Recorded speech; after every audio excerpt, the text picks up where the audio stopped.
Hello, Internet. This is Chase, aka the RedShirtKing, and I am joined for another very special edition of. I don't know. It's not really the podcast. I guess this is more of a Let's Chat interview kind of series that I've been doing recently with Donovan Fu, the shoutcaster. You might know him as Unheard Wolf Cry for the GPL. So thank you so much for coming on, man. Yeah, thanks for having me. Yeah, the GPL has been one of those leagues that I feel never quite gets the attention that it deserves. And so whenever I get a chance to talk about it, I get very excited because it's one of those things that, people who pay attention to it, it's a very fun league to watch. What really drew you into the GPL in the first place? I think if we really want to talk about the GPL and what really drew me in, it's the fact that I have the chance to cast the GPL, and the fact is that, having LCS and having, like the OG and stuff, now that we have in Southeast Asia a Premier League of Legends League that we can kind of bring all the Southeast Asian and Taiwanese regions together. It's super exciting to see that, we have a stable league for all these teams to play in. Yeah, no, that kind of stability is something that's so huge for the growth of a league, and the fact that the GPL has been recognized as, one of the five big ones is kind of great for that scene. What was it like, if you can kind of go back before the GPL was a thing? Can you kind of remember what that, what it was like playing in that region or watching that region's kind of professional scene? Was it kind of the same wasteland we came to expect from the kind of Europe and North America at the time, or did it have its own kind of order to it? It's interesting because I can't really speak for the rest of the regions specifically, because as some of y'all might know, is that the GPL is made up of multiple regions from Taiwan, Hong Kong and Macau. That's one region. Singapore, Malaysia is another region. Vietnam, the Philippines, Thailand. Those are the rest of the regions that actually participate in the GPL. So from my perspective, I live in Singapore, so I can really talk a little bit about how Singapore kind of started up with the League of Legends scene here, and maybe a little bit of how Taiwan does it as well. So back in Singapore, before the GPL really started, Garena, of course, a Singaporean-based company, expanded all throughout Southeast Asia. And before the GPL started, I believe a lot of the League of Legends players kind of played in land shop tourneys and very small tournaments. There wasn't really an established league at that point of time, and we didn't really have any cross-regional interaction with whether it's the Taiwanese or the Vietnamese crowd. And a lot of it has, let's just say, it's been kind of confined to each of the specific countries. So I would also assume that that's how the Taiwanese region does it as well. But of course, in Taiwan, their esports scene is a little bit bigger. They have a lot more people. They're a much bigger country in the first place and a lot more teams. So right. I think before the GPL really started, it was really just within the confines of maybe, let's say, the Taiwanese team just play against the Taiwanese teams, and the Singaporean teams would just play with the Singaporean teams. And there wasn't really an established league at that point in time. Right, and it kind of became clear how important it was for both sides to have that league. When you look at, the first the first season back in 2012, and then GPL spring and summer, all of them, it was the Singapore Sentinels and whatever representative wanted to come out of Taiwan. How important, how big is that kind of rivalry between the two regions? Because it seems like one that's been going on since this whole GPL got started. Oh yeah, I mean, definitely. Interestingly, the thing that I really kind of take away personally from the GPL, this is a small disclaimer. I don't represent Garena or anything, and whatever I'm saying here, it's just my own views and how I kind of view the esports scene in Singapore. So to me, when the GPL first started, I was super psyched because all the teams that participated in the very first Garena Premier League were Garena-sponsored teams. They were, I believe, fully salaried, and it was just an amazing thing to think that, okay, we have teams now within Southeast Asia in esports that are fully salaried by a company, and they will play regularly in all these leagues. And the first 6 teams were the Taipei Assassins, the Singapore Sentinels, Saigon Jokers, Kuala Lumpur Hunters, Manila Eagles, and the Bangkok Titans. So there were 6 teams playing in the very first season of the GPL. Just immediately salaried off the bat. That's crazy. Yep. I mean, that's something that didn't come to North America and Europe and the rest of those, well, everywhere but Korea, basically, for another year. So So is that something that continue? Well, how is, I guess, the infrastructure and everything with Garena changed? Because obviously there are a lot more teams now than there were in the past.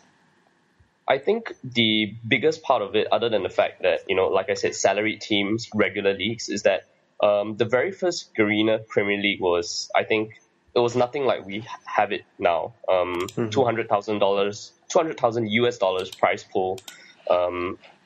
We even have qualification tournaments with the respective regions, and now, of course, the seed to the Worlds at the same time. Back then, and comparing it to now, it's like, okay, now teams in all the regions have a reason to work hard, to play regularly in these leagues, and even organizations have kind of stepped in. If we take a look at the most recent GPL Summer, Singapore Sentinels is no longer in the Garena Premier League. And you see a new brand of Singapore teams coming up, the Insidious Gaming brand, and they have 2 teams representing that brand in the Garena Premier League.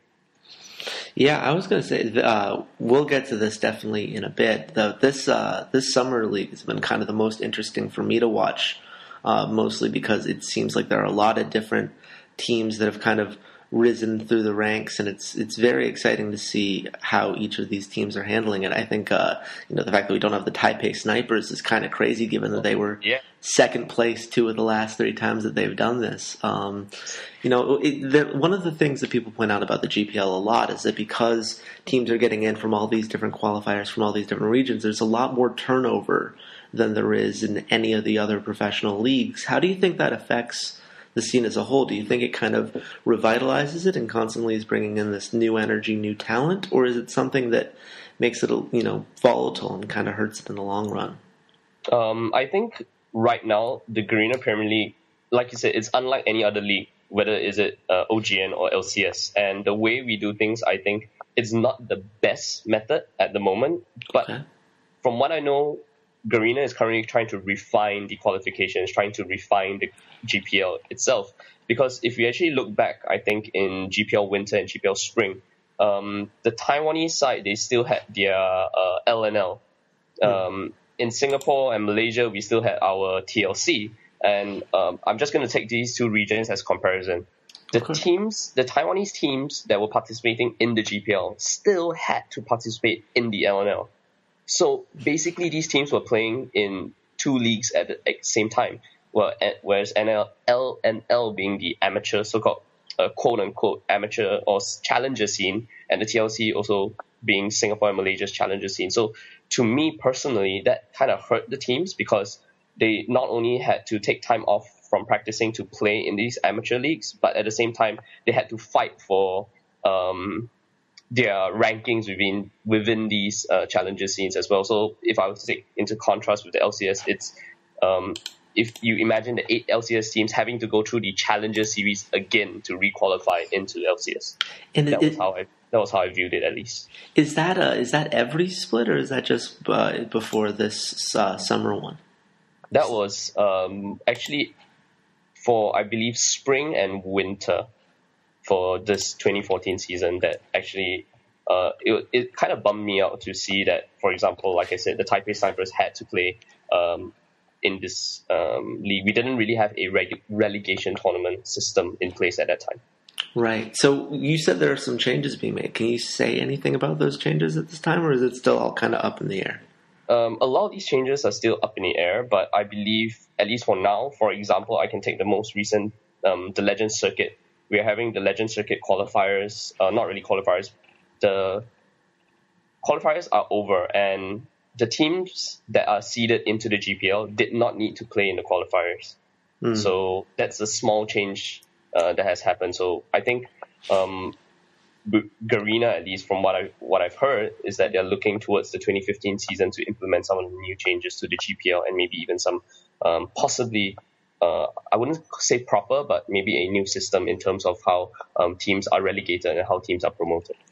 That's pretty exciting. That's one of the things that I've always had to, when I've been talking to people like, oh, you got to get into this. You got to, these teams are, it's this really high energy league and it's so much fun. But then I explained how, the relegations work and everything else. And it's hard, I guess, as a fan, I would assume, to follow all these different, promotion tournaments because every region has their own thing and keeping up with that. Have you found that that's a barrier to entry maybe for some of these outside regions, people in North America and Europe who want to follow but don't necessarily understand how the teams got there and, what their relative strength is compared to everything else? I don't think the relegation tournaments in itself actually prevents people from watching the GPL. I think what's confusing about the GPL, or at least from some of the complaints I've heard, is that, who are all these teams and where are they from? Because they don't really represent a particular country. I mean, at one look, you can't really tell who's from which country. Right. And that might be a little bit confusing. And at the same time, the skill disparity, especially in the top half of the table of each of the groups versus the bottom half of the groups, I think traditionally throughout the entire GPL has been something that spectators are a little bit confused by. They're like, why are these teams playing in this quote-unquote Premier League of Southeast Asia? They don't look like a Premier team. Yeah. It's interesting that you say that because I'm looking at the standings right now, and it does seem like there are a couple regions, namely Vietnam and Taiwan, that are just very dominant right now. Is that something that the GPL tries to address in terms of how they allocate the resources and what they're looking for from teams, or is it something that they kind of have to hope the infrastructure builds up on its own? And is there any kind of outstanding reason you've seen that go down? I think one of the biggest things is that, as you can see, Taiwan has always been a dominating force in Southeast Asia. TPA won Season 2, and they have constantly, I believe, placed first in the GPL. I believe all the GPL winners are Taiwanese teams. Mm-hmm. And building on that, I mean, the infrastructure in Taiwan, I can't really say about it too much because I've never visited Taiwan. I've not been to the gaming houses, but I understand that a lot of the resources that they have, they do use their resources well.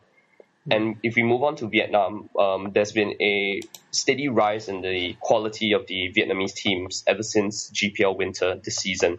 And that's mainly because Garena, I believe, has, or at least the teams, can't speak for Garena, but at least I know the teams have been kind of practicing together, hiring coaches, hiring managers, and getting, a proper training schedule in place.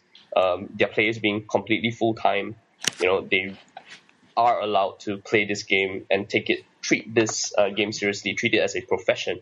And hence you see, if we take a look at the table now, the Saigon Jokers and the Saigon Fantastic Five are placed second in their respective groups. Actually, the Saigon Fantastic Five is tied for first, along with AHQ. So I should say we're recording this on July 1st, just so people can kind of understand what we're talking about when we're talking about the standings and everything else. But yeah, it's been fun to watch. The Saigon Fantastic Five especially have been a team that I've really enjoyed kind of seeing where they were back in the Winter League and where they are now.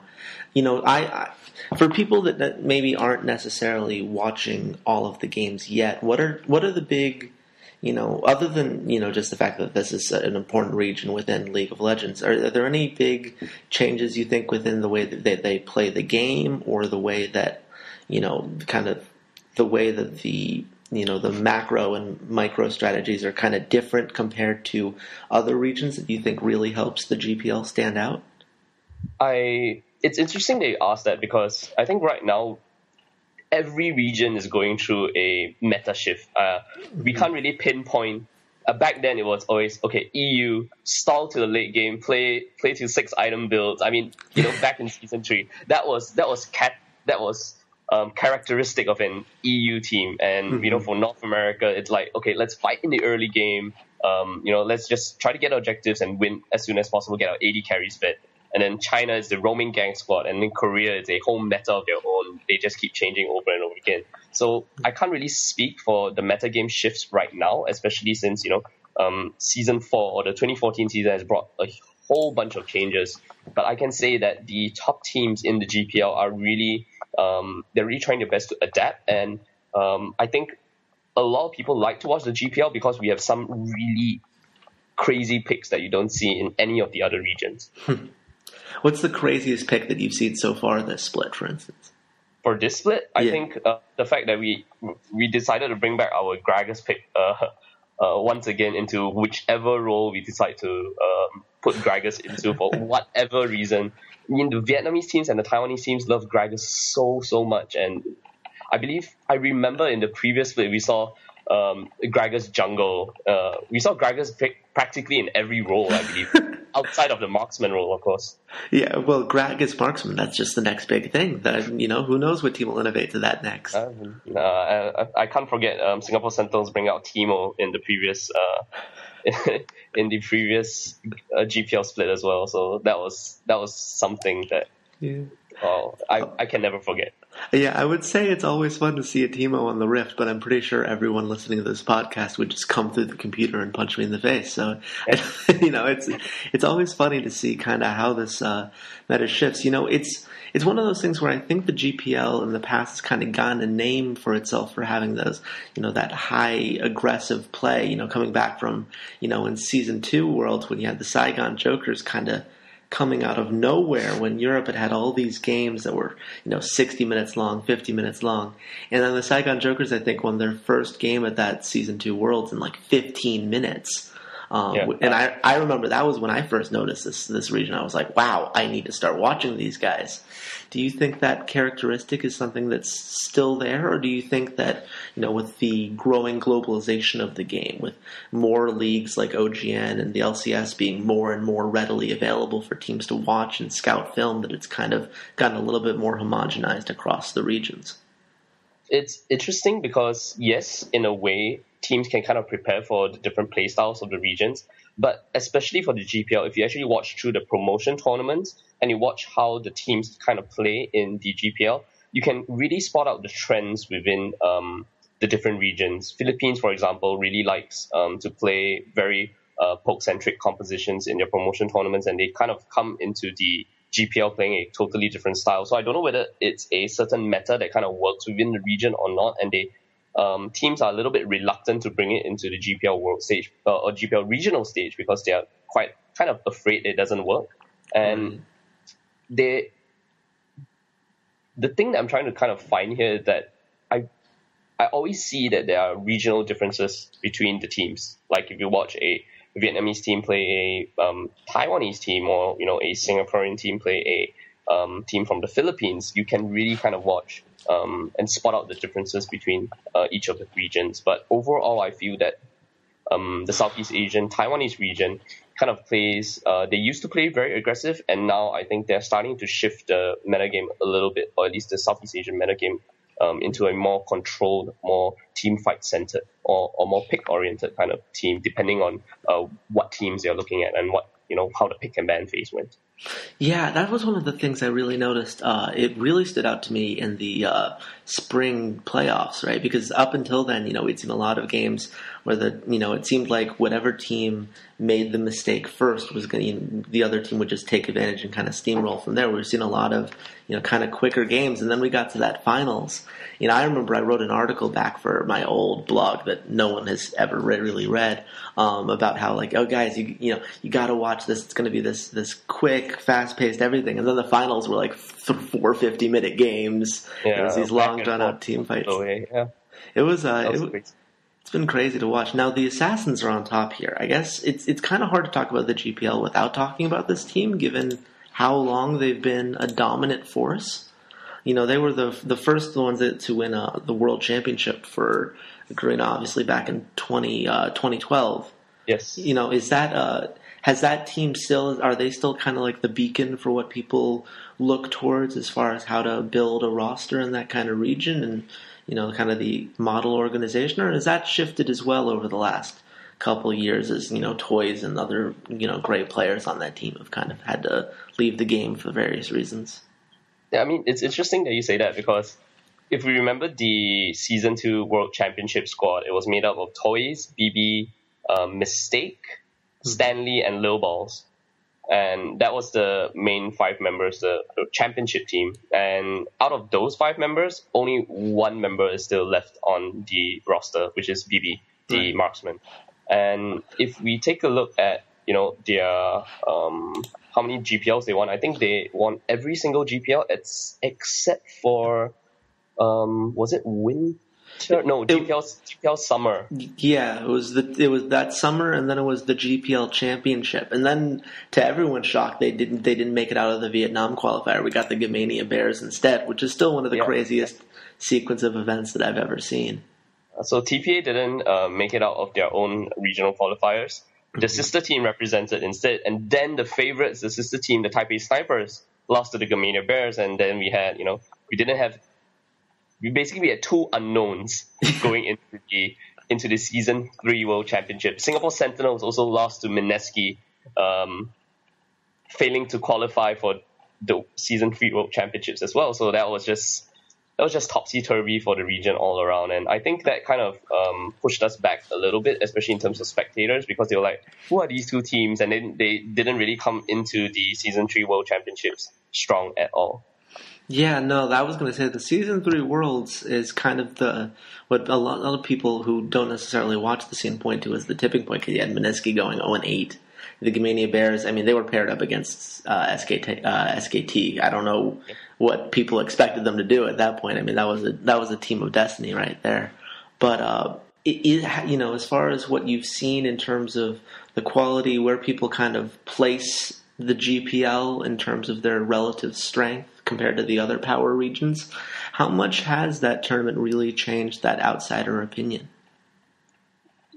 Season 3 World Championships? Yeah, because I guess what I'm, as I look at it, was one of those things. Ever since then, teams have kind of, at least fans that I've talked to, the GPL's gotten a little bit less attention. People aren't as excited about it. And then, of course, at the All-Stars this year, you had the Taipei Assassins dropping all of their games. So what have you, has that kind of, is it because the region is a little bit falling behind compared to other regions? Or is it, just kind of this, there's been a little bit of bad luck here and there and the wrong teams have kind of gotten to represent in certain events? How do you see it? Okay, I see it as Season 3 World Championships really planted a seed of doubt in people's minds about the region. Mm-hmm. Because Gamania Bears and Mineski, not to take anything away from them, they deserve their spot at Season 3 Worlds because they beat out these top teams in the the regional qualifiers, but they do not have that international experience, and maybe that was one of the biggest weakness, and they kind of caused them to falter in the world stage. Additionally, I think the Azubu Taipei Assassins, when they went to represent us at All Stars, they weren't at their. I would say that they were not at their peak at the time. I personally wanted AHQ to represent us. AHQ their roster has been extremely stable for the past 3 splits, and they are looking like an extremely strong team right now as well. And back to your question that has the wrong teams kind of represented us? I don't think so. Has the region fell behind?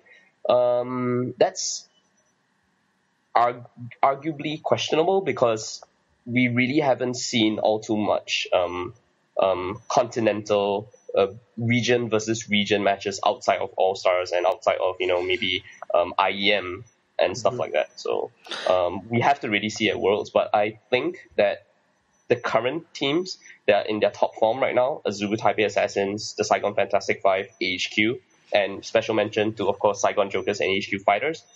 I think the best two representatives will definitely represent our region, at least for Season 4. Yeah, it does look like it's definitely picking up. I've seen a lot of really good games from both of those teams. Now, just a quick clarification, because last year there was a separate promotion tournament, and there was and then there was a whole thing just for Taiwan because that was the most powerful region at the time. So, how exactly are qualifications of the Worlds going this year, just for people who might not know?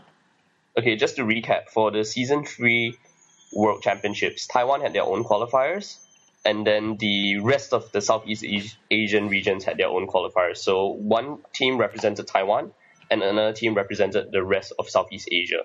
This season, though, how it's going to work is very similar to how the rest of the leagues work, whereas the winner of the summer split will get a slot at Worlds. So whoever wins this summer split for the GPL will get a slot. In addition to that, the rest of the teams, the top 4 teams, outside, of course, of the winner, with the highest circuit points will battle it out in a gauntlet to decide who gets the second slot for Southeast Asia and Taiwan at Worlds. So it's not going to be Taiwan and Southeast Asia. This time it's just going to be the entire GPL region. Yeah, which is very exciting to watch. I also love the fact that you use the word gauntlet. I just think that makes the game sound 10 times more exciting. Yeah.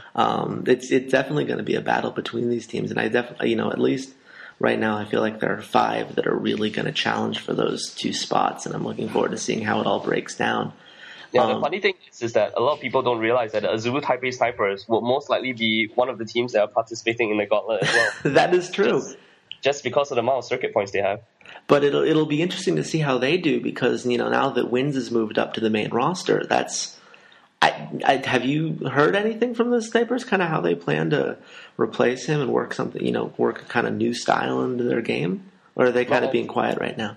Not all too much. I think a lot of the eyes will be turned onto the Snipers the moment the GPL kind of reaches its end, and then we'll start to see if the Snipers have, number one, qualified for that gauntlet and try to fight for the position at Worlds. And once we confirm that, a lot of the eyes will be looking at replays. At least I can speak for myself. I'll be concentrating a lot on first the GPL season, and then once we reach once the date approaches closer to the qualifiers, I'll be like, let's kind of take a look once again at the Snipers and see where they are, and are they still relevant in the metagame. Yeah, it'll definitely be interesting to see how they pull it out. It's one of those things where I never expected them to not be there, but now that they're not there, the teams that seem to be in the tournament right now are kind of give a little bit more of an edge. I think I definitely think the Snipers always played to me a little bit too much like their sister team, and it always was clear to me that the Assassins were the leaders there. Is that a sentiment that you've kind of felt as well, or was this much more of a surprise when they kind of fell off? I mean, everyone was shocked when they fell off. They had a strong team. They took the Gamania Bears jungler Wins, very aggressive, huge playmaker on the Gamania Bears. Yeah. They really complemented the mid lane, whether it be next ABC or Oreo in the mid lane for the Azulu Taipei Snipers, and that really kind of worked out for them. And I think they were just, again, both the Azulu teams, or at least the Azulu Taipei teams, whether it be the Assassins and the Snipers, were going through a very tough time in Season 3. They were not playing very consistently, and that kind of translated into the early stages of Season 4 as well. And you could really tell.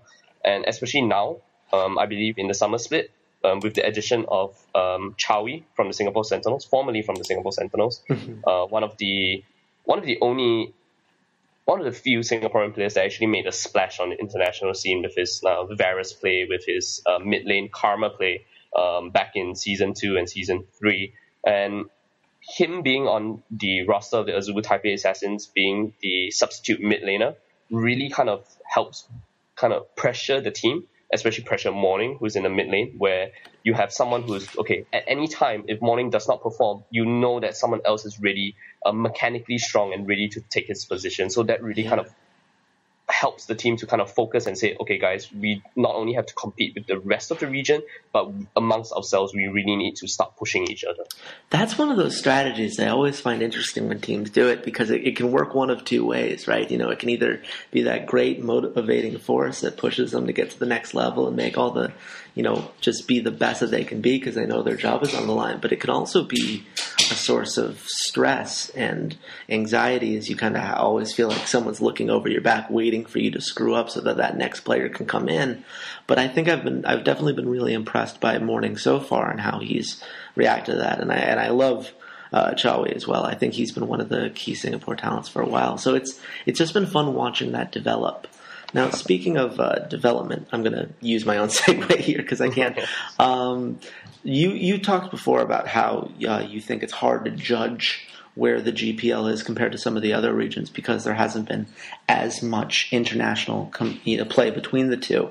We've seen a lot of moves recently between China and Korea to have more events between the two regions. We've also heard things about trying to get North American teams like CLG and Cloud9 into things like OGN Winter.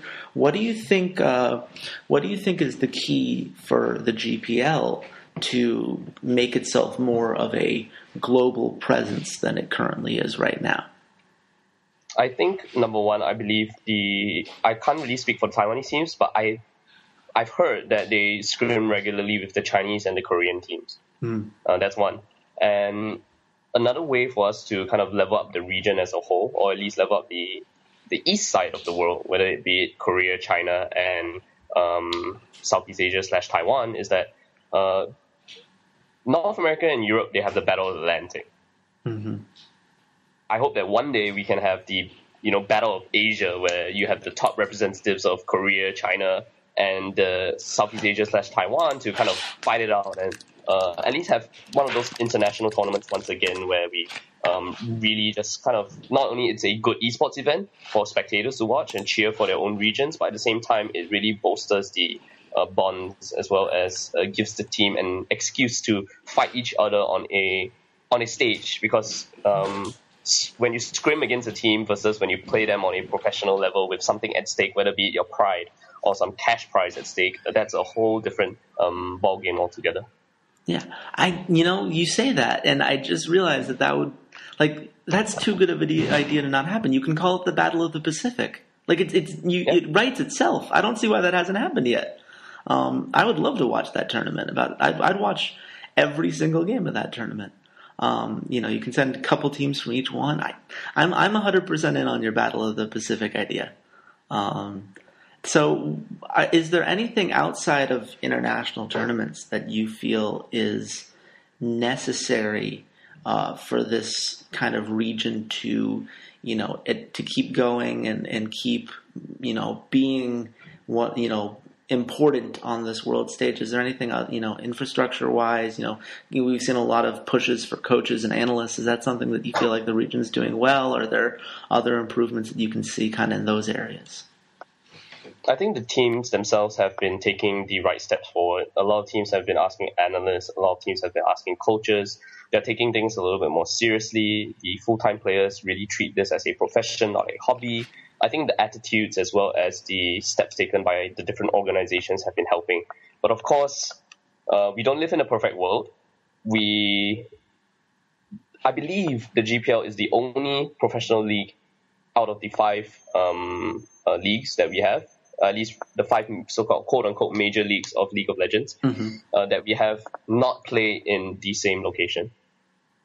And that is really one of the, in the perfect world, I would love to see, let's say if we have the GPL based in Taiwan or based in Singapore, where the infrastructure is better, where, you can get gaming houses, get the teams to stay there, and they can all come down to a studio to play. But of course, we don't live in a perfect world.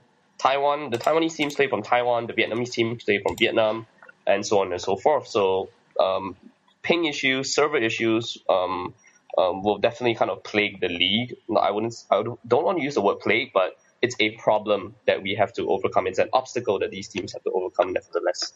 And that also comes in with a lack of LAN experience there, because all the big tournaments like Worlds and All-Stars and everything else are LAN-based structures. So they kind of hurts them on both ends, because then you're not used to playing with the ping. You're not used to, some of the other issues that come with that. Are there any kind of rumblings towards moving it somewhere, or is it an idea that kind of has to be a pipe dream given how many different regions are involved and you don't want to give priority to one in particular?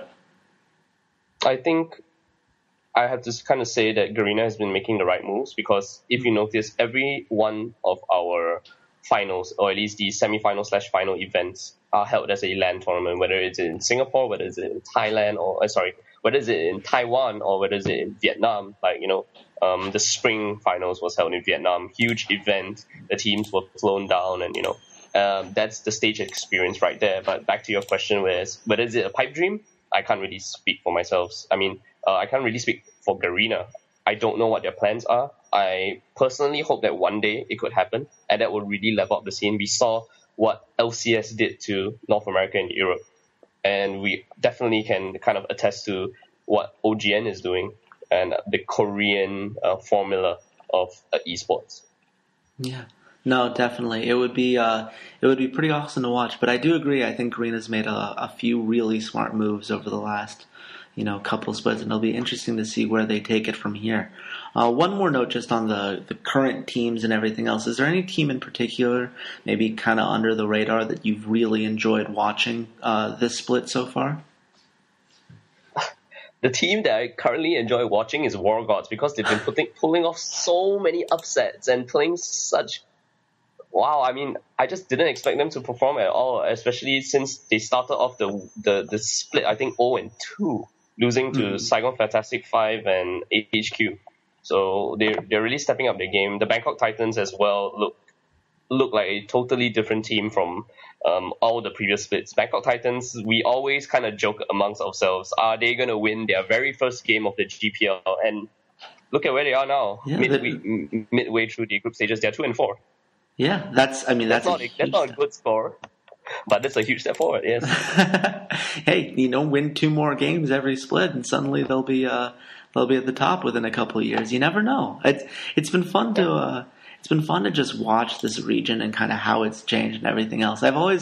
It's one of those things where I've always enjoyed it ever since I basically fell in love with toys when the Season 2 Taipei Assassins came roaring in, and I love the Saigon Jokers and that kind of extra level of aggression. But I've always stuck around, and I feel like it's a league that the more you put into it, the more you can really get out of it. And watching these different teams, and it really does stand out to anyone who watches at home how different these regions definitely are. So hopefully someone's going to listen to this podcast and give it a shot, because it's definitely worth doing. And they can watch you on your stream, so which is always nice, because you do a great casting job. You guys have a lot of good casters on that in that studio there. Who's been your favorite to work with so far, would you say? Not to play favorites or whatever else, but I'm sure. My favorite caster to work with right now, I would definitely say it's Chris. I mean, I've been casting with him for the longest of time, and we have a synergy that we kind of unspoken synergy with each other. Before I actually got into the GPL as a caster, he was the caster that got in first, and he was the one that actually roped me in. And before I became a caster, I was practicing with him as and when I can to kind of just we work off each other. And when I got in, that was just the natural synergy that was already there. Yeah, no, it's nice when you can pull something like that off. So, with casting and whatever else, it's obviously you've been doing this for a couple years now, yeah? On and off, yes. What would you say is your favorite game that you've ever casted? My favorite game that I've ever casted, I think I wouldn't say it's my favorite game, but it's this one game that I casted. Oh, geez, I can't remember which one. It was in the winter split where Chris's mic died on him. So basically, it became...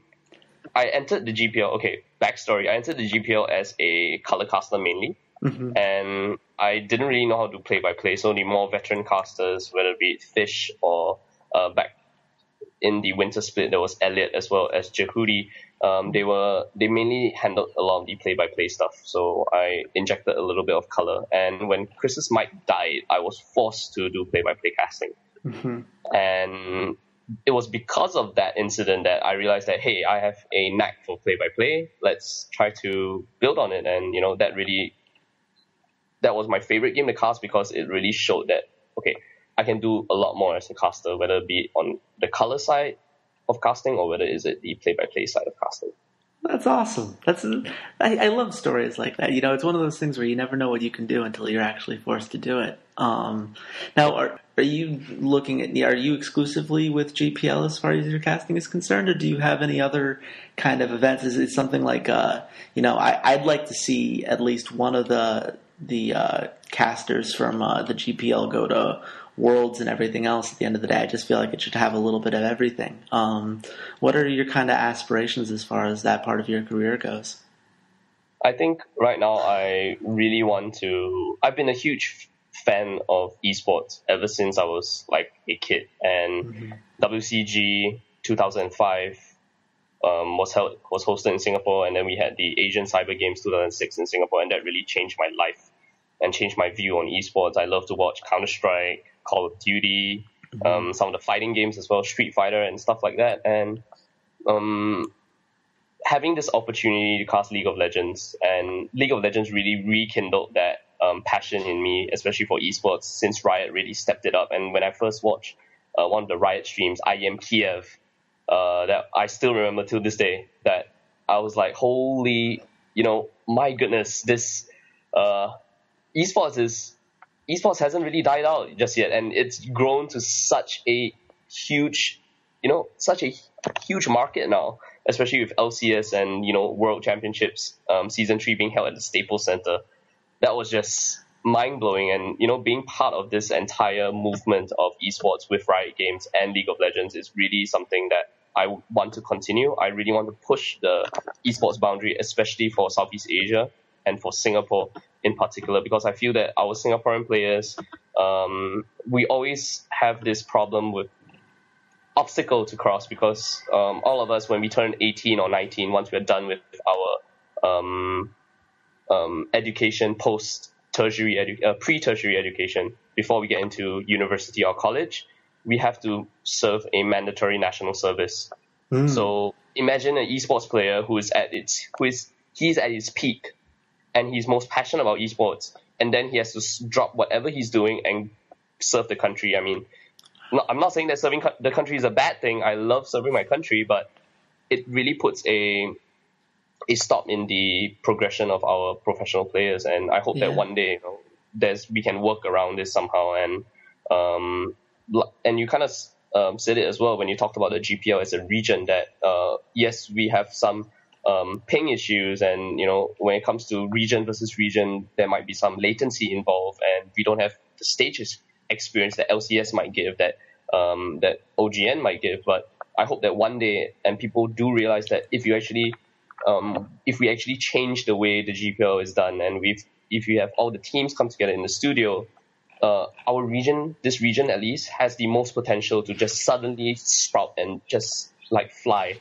in terms of because we already have the infrastructure there. Just that if we improve it just that bit more, we really can kind of skyrocket to a next level.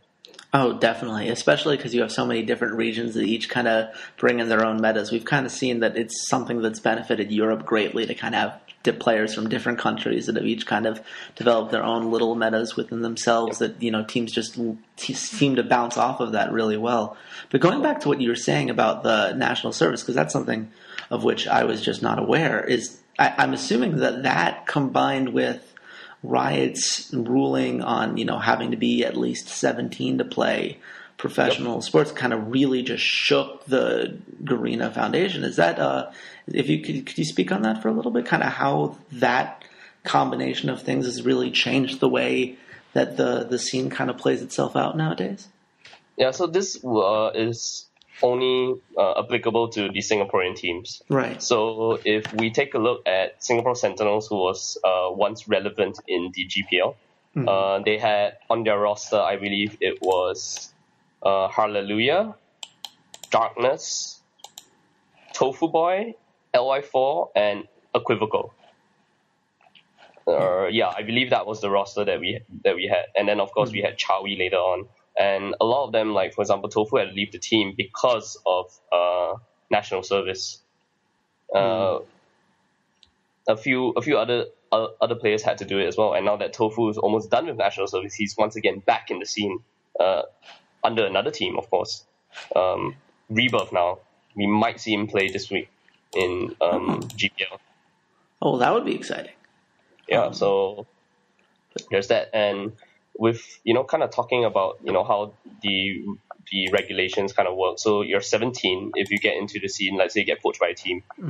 You're 18, and then maybe you have one more year of school to go before you go to national service. So basically you play for one season, and you might not even realize your full potential just yet, and then you have to go into national service. Then that really just kind of messes things up.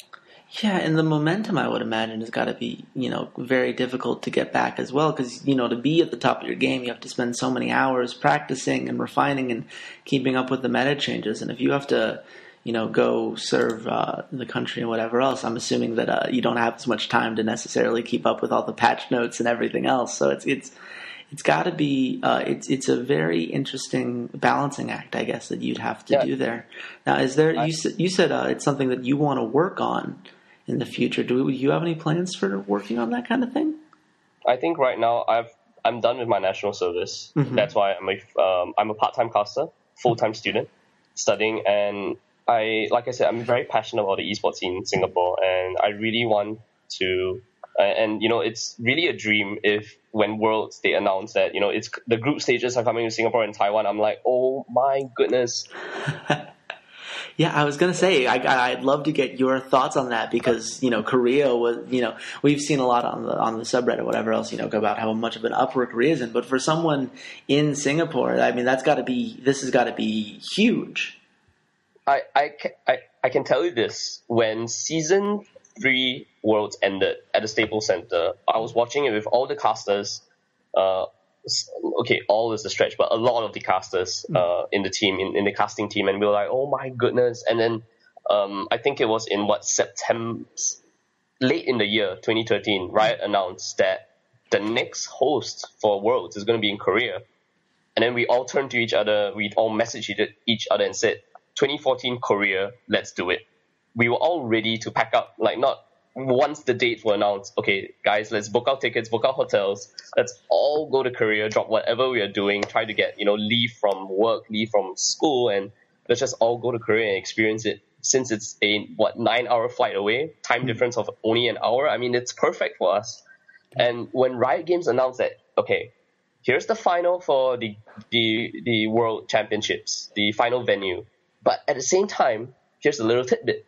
We're holding the group stages in Taiwan and Singapore, and we were like, no way. I mean, that's perfect for us. I mean, it shows that, okay, if Riot really does it, yes, I would have been equally excited if Riot announced that, hey, the entire World Championship 2014 season will be held in Korea. That's fine by me. But the added benefit that, okay, Riot's bringing League of Legends World Championships to Singapore. This is just going to show the government, show any of the organizations that might be on, they just need that little push to just jump into this esports scene that, okay, esports is a huge phenomenon right now. And if you can kind of bring it to a country such as my own, Singapore, where we have good internet infrastructure, we're a safe country, we're a clean country. And yes, we might be small, but I think it would just be crazy. I mean, I'm just so excited. And if I could be on an analyst desk or whatever, I mean, that would just be crazy. And even if I'm not, I'll be part of this.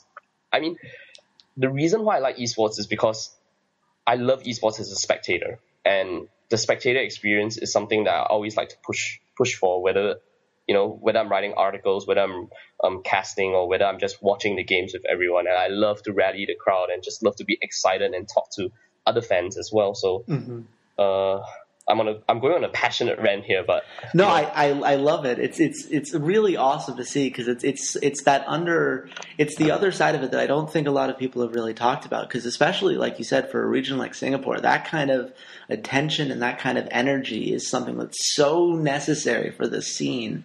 And I think it's such a big step for them. And I can't wait to see it. I certainly hope that that you and a couple of the other GPL analysts get a chance to represent the country and kind of show what you guys have been doing, because I think it's one of those things I've really appreciated. The GPL was very early on the bandwagon of making sure that there were English casts for people who wanted to get into it from other areas of the world. And I've really appreciated that and enjoyed those casts. So I'm hoping that you guys will get a good chance to do that kind of thing. But even regardless, I think you're absolutely right in that just having this there, having that kind of attention and kind of showing both the rest of the people within Singapore and the government and everything else just how important this is a very exciting concept. It's something that can really change the way that the GPL is able to interact with the rest of the gaming world.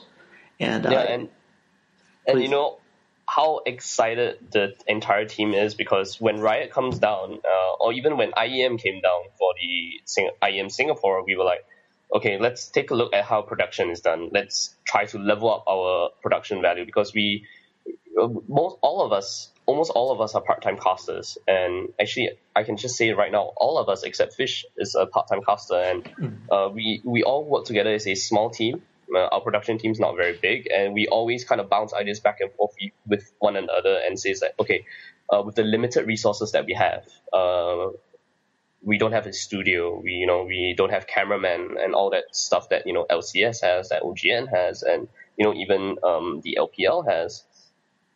How can we learn and how can we use the limited resources that we have to the maximum? And when Riot announced that Worlds is coming to Singapore, we're like, okay, this is the perfect opportunity for us to watch, maybe even behind the scenes or even as spectators, how does Riot do it? Yeah. No, I'm sure that experience is kind of invaluable in its own right. Now, do you have, just briefly, do you have any kind of concerns as to how the kind of traveling from place to place could affect some of the, the players or anything? Or do you think that's kind of an overstated concern?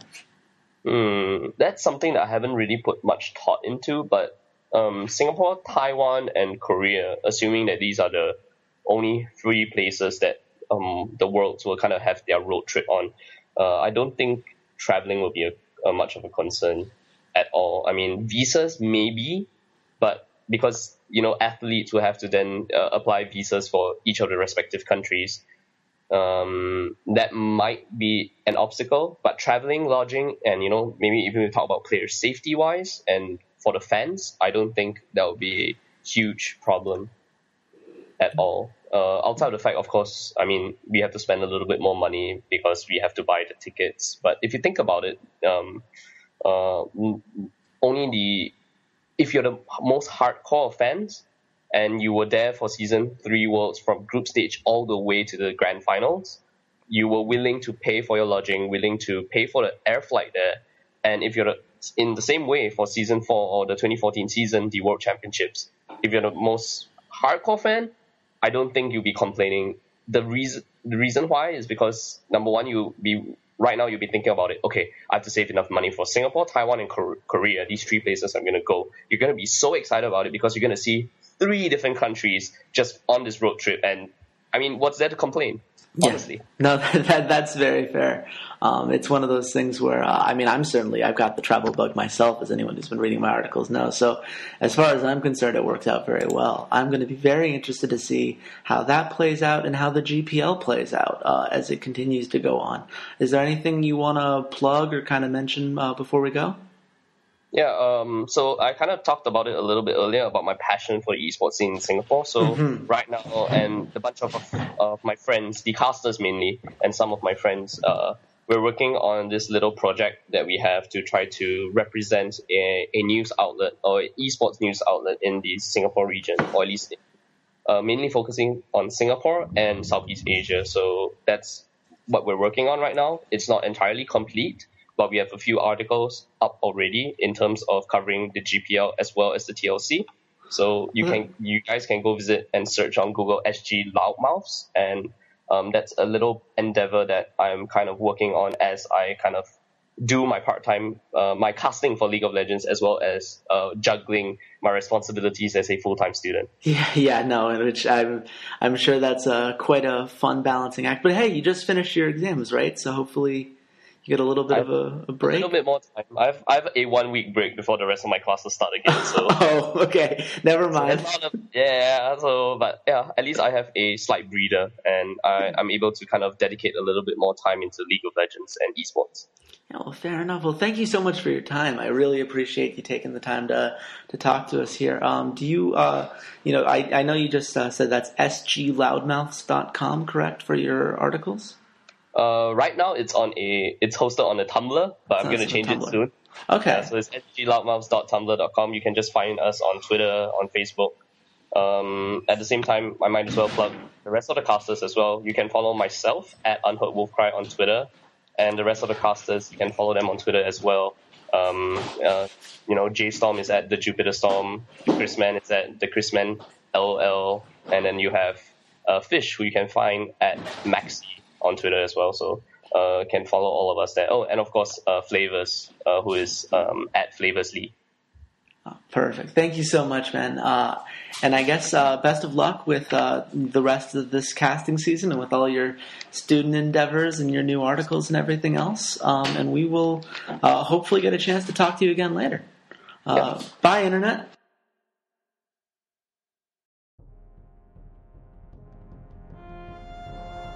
This has been a Paravine Network production. For more articles, videos, and more, check out http://www.paravine.com.